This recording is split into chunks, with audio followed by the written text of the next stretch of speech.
చంద్రబాబుతో దోస్తీ కోసం మోడీ ఆరాటపడుతున్నాడు. అయోధ్యకి రావాలంటే ఆహ్వానం పంపించాడు. దీన్ని అంటే ఓన్లీ తెలుగుదేశం పార్టీ గ్రాఫ్ పెరుగుతుంది ఆంధ్రప్రదేశ్‌లో. గెలవటానికి హ్యూజ్ మెజారిటీతో గెలవబోతుందని సంకేతాల తర్వాత దోస్తీ చేయడానికి చంద్రబాబుతో మోడీ ఆరాటపడుతున్నాడు. అందుకే అక్కడ పిలిచడం జరుగుతుంది. దీని మీద మీ విశ్లేషణ ఏంటి? అంటే 2 సార్లు గెలిచారండి బీజేపీ. మోడీ గారు 2 సార్లు ప్రధానమంత్రి అయ్యాడు. మూడోసారి కష్టం అవుద్ది. ఎందుకంటే ఇప్పుడు పంచదార పాకంలో పెట్టిన లడ్డు మీరు 2 సార్లు తింటారో 2 సార్లు తింటారు, 3 తిన్నోడికి ఎగరం వచ్చేస్తే సగం తిని వదిలేస్తారు. అలాగే వాళ్ళకి మొన్న పూర్తి మెజార్టీ రాకుండా 150, 200 వచ్చి ఆగిపోయింది అనుకోండి. అప్పుడు ఏంటి పరిస్థితి? అప్పుడు అవసరం ఉంటుంది. పోనీ ఇన్నాళ్ళు ఒకడికి సపోర్ట్ చేసి దొంగోడికి అనుకుని ఆడైనా ఉంటాడో ఆడు గెలిచి పరిస్థితి కనపడట్లేదు. ఓకే, జగన్మోహన్ రెడ్డి గారి పరిస్థితి ఎలా ఉంది? ఆయన అక్రమాస్తుల కేసులో 10 ఏళ్ళ నుంచి బెయిల్ మీద తిరుగుతున్నాడు. సుప్రీంకోర్టు కూడా అయిందంతా అయిపోయిన తర్వాత కోర్టులు ఏమంటున్నారు ఇప్పుడు, ఇదేంటి ఇన్నాళ్ళు ఆలస్యం అయిపోతుంది వాళ్ళకి తెలియనట్టు. వాళ్ళకి ఈ దేశం ఇప్పుడే వచ్చినట్టు ఈ దేశానికి. ఇప్పుడు ఏదో లోకంలో ఎన్నాళ్ళు ఉండి ఇవాళ దిగి ఇదేంటి ఇలా ఉంది ఇది అంతానని చూస్తారు కదా. ఏదో తెలియదు. ఇప్పుడు టైం మిషన్లోకి వెళ్ళిపోయి ఎక్కడికో మళ్ళీ వచ్చిన తర్వాత ఇదేంటి ఇలా మారిపోయింది అని చూస్తుంటారు కదా. అలాగా ఇదేంటి ఇన్నాళ్ళు అయిపోయిందా, ఎందుకు అయిపోయిందని అడుగుతున్నారు. రేటో కానీ వాళ్ళు విచిత్రంగా మనం ఏమనాలండి. ఇంకా ఆ న్యాయస్థానం వాళ్ళు తెలియదా? మళ్ళీ ఏప్రిల్ దాకా వేసారు. అర్జెంట్గా తేల్చండి అని చెప్పేసి 4 నెలలు వేసేసారు. ఇలా అంటే మనం ఏం మాట్లాడకూడదు అంటే కోర్టుల గురించి కట్టండి. ఎందుకు మాట్లాడకూడదు? ఇంత అన్యాయం చేస్తుంటే అసలు ఏంటంటే ఏం జరుగుతుంది ఈ దేశంలో? ఏ వ్యవస్థను నమ్ముకొని మనం బతుకుతున్నామో, ఏ ప్రజాస్వామ్యం పునాదుల మీద ఈ దేశం నిలబడిందో, ఏ ఓటు హక్కు మానవ హక్కులు ప్రాథమిక హక్కులతో మనం జీవించగలుగుతున్నామో అవన్నీ హరించిన తర్వాత ఏంటండి ఇది? ఉంటే ఎడిపోతాయి ఎటు ఇవ్వాలి సత్తారు ఇప్పుడు 2. ఎంత దుర్మార్గమైన వ్యవస్థను నడిపిస్తా మోడీ గారు. డెఫినెట్గా ఆయనకి రేపొద్దున ఇబ్బంది పడుతుంది. ఏదో ఒక పెద్ద ఈవెంట్ చేస్తున్నారు ఇవాళ. నేను ఈవెంట్ అంటలేదు, ఒక అద్భుతం జరుగుతుంది, అద్భుత ఘట్టం.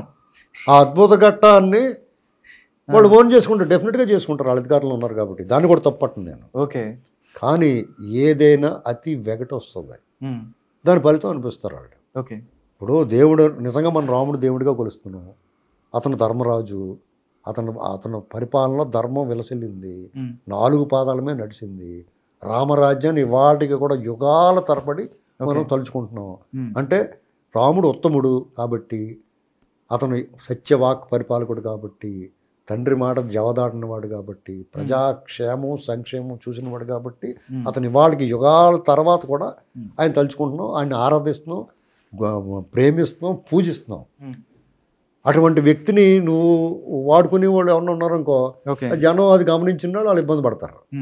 ఇక్కడ ఆయన చంద్రబాబు నాయుడు గారితో చాలామంది ఏం చేస్తున్నారంటే, కొన్ని పత్రికాధిపతులు కొన్ని మీడియా సంస్థలు ఏమంటున్నాయంటే, చంద్రబాబు గారే తర్వాత అలా ఆడుతున్నాడు మోడీ గారితో కలవడం. కానీ చిన్న లాజిక్, టీడీపీ పరిస్థితి చాలా బాగుంది ఇప్పుడు ఆంధ్రప్రదేశ్లో. వాళ్ళకి జనసేన తోడైంది, ఇంకా బలంగా అగ్నికి ఆజ్యం తోడైనట్టుగా.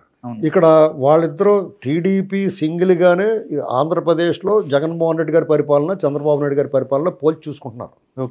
ఆ 2 పోల్చి చూసుకున్నప్పుడు జగన్మోహన్ రెడ్డి ఎప్పుడు ఈ పీడ వదులుతుందిరా బాబు, చంద్రబాబు గారు తప్పు అయిపోయింది మాది, మేము అనవసరంగా పనివాడిని వదులుకుని పనికిమాలిని తెచ్చుకున్నాం అని చెప్పేసి వాళ్ళందరూ ఆయన మీటింగులు పెడితే, మామూలుగా చంద్రబాబు నాయుడు గారి మీటింగ్ తలపోటు వచ్చేది మనకి. 1 గంట గంటన్నర మాట్లాడుతున్నాడు ఆయన. ఇది వరకు వాళ్ళ నాయకులే బాబు ఏంట్రా బాబు ఈయన ఇలా మాట్లాడుతున్నాడు అనుకుంటున్నాను. కానీ వాళ్ళ అని ఎంతసేపు మాట్లాడినా కానీ చాలా ఆసక్తిగా ఆర్తిగా అభిమానంగా ఉంటున్నారు. ఆయన వెళ్ళిపోయేదాకా ఇప్పుడు అరకలో చూడండి, ఆయన హెలికాప్టర్ మీద ఎక్కి వెళ్ళి దాకా వీడ్కోలు ఇచ్చి పంపించారు. అదే జగన్మోహన్ రెడ్డి గారి మీటింగు నా అక్క చెల్లెళ్ళు అని మొదలెట్టుగానే దూకేసి పారిపోతున్నారు. వాళ్ళు తీసుకురావటమే బలవంతంగా భయపెట్టి బతిమాలి ప్రలోభపెట్టి బెదిరించి తీసుకొస్తున్నారు. వాళ్ళు అతను మైక్ అందుకోగానే దూకేసి పారిపోతున్నారు. ఇంతకన్నా నీకు సర్వే కావాలా? ఇప్పుడు ఎవడొకడు వచ్చి సర్వే చేసి అక్కడ ఉన్నాను ఇక్కడ ఉన్నాను, ఇలాంటి సర్వేలు అవసరం అండి ఎవరికన్నా? సార్ ఒకటి ఇలాంటి పరిస్థితుల్లో మోడీ గారు డెఫినెట్గా గెలిచి పార్టీని రేపొద్దున. అయితే టీడీపీ కూడా బీజేపీ కేంద్రాన్ని సహకరిస్తానంటుంది. ఆల్రెడీ 4 ఏళ్ళు కూడా వాళ్ళకి ఏం కావాలంటే సహకరించారు వాళ్ళు. అయితే వాళ్ళు అలా కాదు కదా, వాళ్ళకి ఒక గ్యాంగ్ ఇక్కడ ఉంది.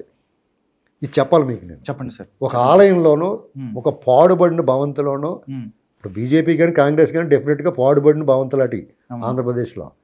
ఆ పాడుబడిన భవంతులో కొన్ని గబ్బిలేలు ఉంటాయి, అలా ఎలాడబడి ఉంటాయి. ఎవడో ఒకడు వచ్చి హోయ్ అనకుండా ఉంటాడా అని చూస్తూ ఉంటాయి. ఎప్పుడన్నా సరే కావాలంటే ఇప్పుడు కాంగ్రెస్ పార్టీకి టైంలో వచ్చి పోయింది గబగబా బలబలమంటే బయటకు వచ్చినాయి. చూడండి మరి పాత ఇంట్లోకి వెళ్ళి మీరు లోపలికి వెళ్ళగానే దడమంటే గబిలో వచ్చేస్తాయి ఈతలకి. వాళ్ళు హట్ అయినా సరే ఈ పోలిక కరెక్టే. దయచేసి ఎవరన్నా పెద్ద మనుషులు కాంగ్రెస్ నాయకులు ఎవరన్నా ఉంటే క్షమించండి, కానీ ఇది నిజం. అలాగే బీజేపీ వాళ్ళే అక్కడ జీవీఎల్ నరసింహరావు ఇంకా కొంతమంది ఉన్నారా, వీళ్ళందరూ జీవీఎల్ నరసింహరావు చూసావా అక్కడ వైజాగ్లో సంక్రాంతి సంబరాలన్నీ ఆ డ్యాన్స్లు వేస్తారు. ఆ వాట్, ఆ ఏజ్ ఏంటి, ఆ గేజ్ ఏంటి, ఆ వయసు ఏంటి, ఆ పాత్ర ఏంటి, ఆ ఎంపీ, ఆ డ్యాన్సులు ఏంటి, అక్కడ సిగ్గుగా లేదా? ఆంధ్రప్రదేశ్లో గతంలో ఎన్డీఏ ప్రభుత్వంలో టీడీపీ ఉన్నప్పుడు, ఇక్కడ బీజేపీ ప్రభుత్వం ఉన్నప్పుడు టీడీపీ మీద నువ్వు ఏడ్చిన ఏడుపులు అసలు ఆంధ్రప్రదేశ్లో అడిగెట్టే హక్కు ఉందా? ఇక్కడ ఓటు అడిగే హక్కు ఉంది, నువ్వు తయారైపోతాను పోతున్నావు. రేపు పొత్తు పెట్టుకుంటే ఇలాంటి వాళ్ళందరికీ ఈ గబ్బిలాలు అన్నట్లకి సీట్లు ఇవ్వడం కోసం వాళ్ళు అడుగుతున్నారు. ఓకే, మామూలుగా అయితే వీళ్ళు ఎలాగ మద్దతు ఇస్తారు వాళ్ళకి. డెఫినెట్గా పోస్ట్ ఎలక్షన్ టీడీపీ కేంద్రంతో సఖ్యతగా ఉండాలని అనుకుంటారు కదా ఎవడన్నా. అందులోనూ జగన్మోహన్ రెడ్డి ఏం చేసాడు, నువ్వు పునర్నిర్మాణానికి ఏమాత్రం అవకాశం లేకుండా చేసాడు. 25 ఏళ్ల పాటు నువ్వు ఏం పిల్లి మొగ్గలేస్తా కూడా ఆంధ్రప్రదేశ్ని ఏం చేయలేవు. ఓకే, అంధకారంలో నెట్టేసాడు, గాఢాంధకారంలో నెట్టేసాడు. చీకటి వేరు, మసక చీకటి వేరు, గాఢాంధకారం వేరు. మసక చీకటి అంటే కొంచెం కనపడుతూ ఉంటుంది, చీకట్లో కొంచెం ఆ చడి తెలుస్తూ ఉంటుంది. గాఢాంధకారం అంటే కన్ను పొడుచుకుని ఏం కనపడదు. అలాంటి పరిస్థితి పెట్టాడు మన భవిష్యత్తుకి. ఓకే, ఇలాంటి పరిస్థితుల్లో ఈ ఆంధ్రప్రదేశ్ని బయటకు తీసుకురావాలంటే చచ్చినట్టు ఎవడో కూడా జారలు పడాలా. ఓకే, కాబట్టి చంద్రబాబు ఉభయతారకం వాళ్ళకి కలిసి పోటీ చేసినా, కలిసి పోటీ చేస్తే చాలామంది నచ్చుతారు, నాతో సహా.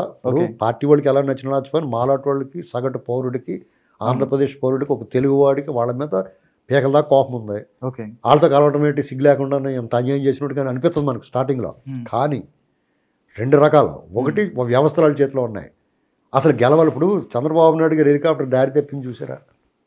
అవునండి, కొంచెం అందరూ కంగారు పడ్డారు. అది ఏంటనుకుంటున్నారు, అదో హెచ్చరిక. మీరు మాతో పొత్తెట్టుకోకపోతే ఇలాంటివి జరుగుతాయని.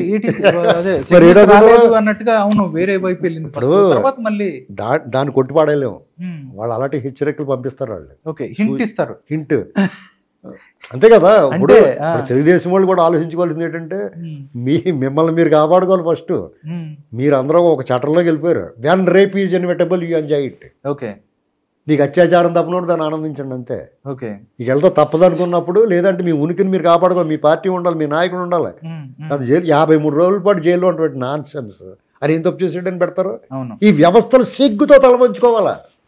ఈ దేశంలో ఈ వ్యవస్థల పనితీరు అంత నిర్వీర్యమైపోవడాన్ని మనం అందరం కూడా గుండె మీద చేసుకుని ఆలోచించండి. ఒక్క రూపాయి చూపించారా? సిగ్గు శరవంద ఫ్రీగా ఇసుకిచ్చిందని కేసు బుద్ధి లేకుండా పెడితే దాన్ని యాక్సెప్ట్ చేయటం నాన్ సెన్స్. కాకపోతే నువ్వు ఉచితంగా పెట్టింది, ఇంకా నేను అన్న క్యాంటీన్లు పెట్టాడని కొట్టలేదు. ఎంత దారుణమైన పరిస్థితి ఉందంటే. కాబట్టి ఎవరి కాళ్ళు విచక్షణతో ఆలోచించాలి. మీరు అర్జెంటుగా కాలు పోతుందని చూడకండి. క్యాన్సర్ వచ్చినప్పుడు లేదా కాలు తినేస్తున్నాడు ఆ పుండు అక్కడ తొలగించుకోవాలి. అవసరమైతే ఇంకొక జైపూర్ కాలు తగిలించుకున్నట్టు బీజేపీని తగిలించుకోవాలి. Okay sir.